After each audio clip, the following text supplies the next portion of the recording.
Hi everyone, welcome back to my channel. ಇವತ್ತು ಒಂದು snacks ರೆಸಿಪಿಯನ್ನು share ಮಾಡ್ತಾ ಇದ್ದೀನಿ. ಬಂದು ಸೀಬೆಕಾಯಿ ಚಾಟ್ಸ್ನ ಮಾಡೋದು ಹೇಗೆ ಅಂತ ತೋರಿಸ್ತಾ ಇದ್ದೇನೆ. ಇದು ಸ್ವಲ್ಪ ಡಿಫ್ರೆಂಟಾಗಿ ಇವತ್ತು ನಾನು ಟ್ರೈ ಮಾಡ್ತಾ ಇದ್ದೀನಿ.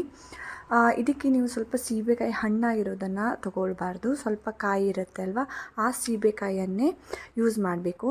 ನಾನು ಸೀಬೆಕಾಯಿಯನ್ನೆಲ್ಲ ಚೆನ್ನಾಗಿ ವಾಶ್ ಮಾಡಿ ಒರೆಸಿಟ್ಕೊಂಡಿದ್ದೀನಿ.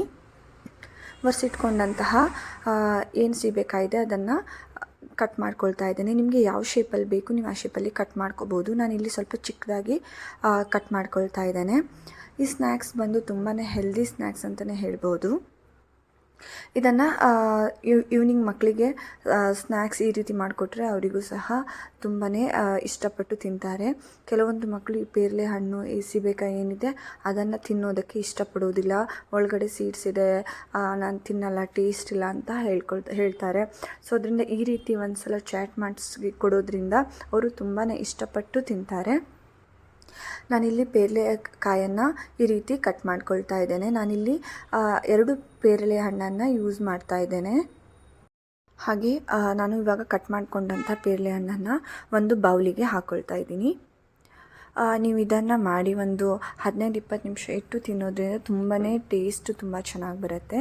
ಈ ಚಾಟ್ಸಿಗೆ ನಾನು ಮಸಾಲೆ ಬಂದು ಸ್ವಲ್ಪ ಪುದೀನ ಹಾಗೆ ಸ್ವಲ್ಪ ಕೊತ್ತಂಬರಿ ಸೊಪ್ಪನ್ನು ಹಾಕ್ತಾ ಇದ್ದೇನೆ. ಜೊತೆಗೆ 2 ಬೆಳ್ಳುಳ್ಳಿ, ಒಂದು ಚಿಕ್ಕ ಮೆಣಸಿನ್ಕಾಯನ್ನು ಹಾಕ್ಕೊಳ್ತಾ ಇದ್ದೇನೆ. ಜೊತೆಗೆ ಸಾಸಿವೆ, ಜೀರಿಗೆಯನ್ನು ನಾನಿಲ್ಲಿ ಹಾಕ್ಕೊಳ್ತಾ ಇದ್ದೇನೆ. ಸ್ವಲ್ಪ ಸೊಂಪನ್ನು ಸಹ ಹಾಕ್ಕೊಳ್ತಾ ಇದ್ದೇನೆ. ಇದಕ್ಕೆ 1 ಚಮಚ ನೀರು ಆಗುವಷ್ಟು ಹಾಕಿಬಿಟ್ಟು ಇದನ್ನು ತರಿಯಾಗಿ ರುಬ್ಕೊಂಡು ಬರಬೇಕು. ಈ ರೀತಿ ನನ್ನ ಮಸಾಲೆ ಇವಾಗ ರೆಡಿಯಾಗಿದೆ. ಹಾಗೆ ನಾನು ಕಟ್ ಮಾಡಿ ಇಟ್ಕೊಂಡಂತಹ ಸೀಬೆಕಾಯಿಗೆ ಸ್ವಲ್ಪ ಮೆಣಸಿನ ಪುಡಿಯನ್ನು ಹಾಕ್ಕೊಳ್ತಾ ಇದ್ದೇನೆ. ಹಾಗೆ ಸ್ವಲ್ಪ ಉಪ್ಪನ್ನು ಹಾಕ್ಕೊಂಡು ನಾವು ರೆಡಿ ಮಾಡಿ ಇಟ್ಕೊಂಡಂತಹ ಮಸಾಲೆಯನ್ನೆಲ್ಲ ನಾನು ಇದಕ್ಕೆ ಹಾಕ್ಕೊಳ್ತಾ ಇದ್ದೇನೆ.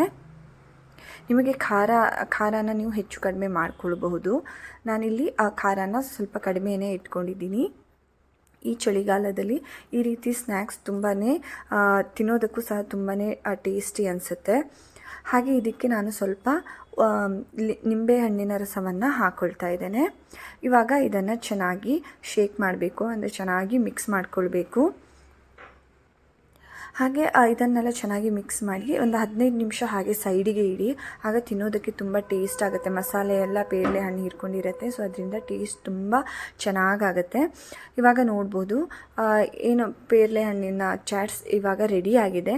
ನೀವು ಸಹ ಈ ರೀತಿ ಒಂದು ಸಲ ಟ್ರೈ ಮಾಡಿ ನೋಡಿ.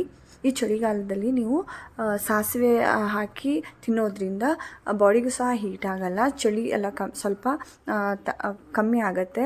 ಹಾಗೆ ಶೀತ ಸಹ ಸ್ವಲ್ಪ ಕಡಿಮೆ ಆಗುತ್ತೆ. ಇವಾಗ ಈ ಪೇರಲೆ ಹಣ್ಣಿನ ಇಲ್ಲ ಸೀಬೆಕಾಯಿನ ಚಾಟ್ಸ್ ರೆಡಿಯಾಗಿದೆ. ನೀವು ಸಹ ಒಂದು ಸಲ ಖಂಡಿತ ಟ್ರೈ ಮಾಡಿ ಬಂದು ಕಮೆಂಟ್ಸ್ ಮಾಡಿ. Thank you for watching. Please subscribe to my channel.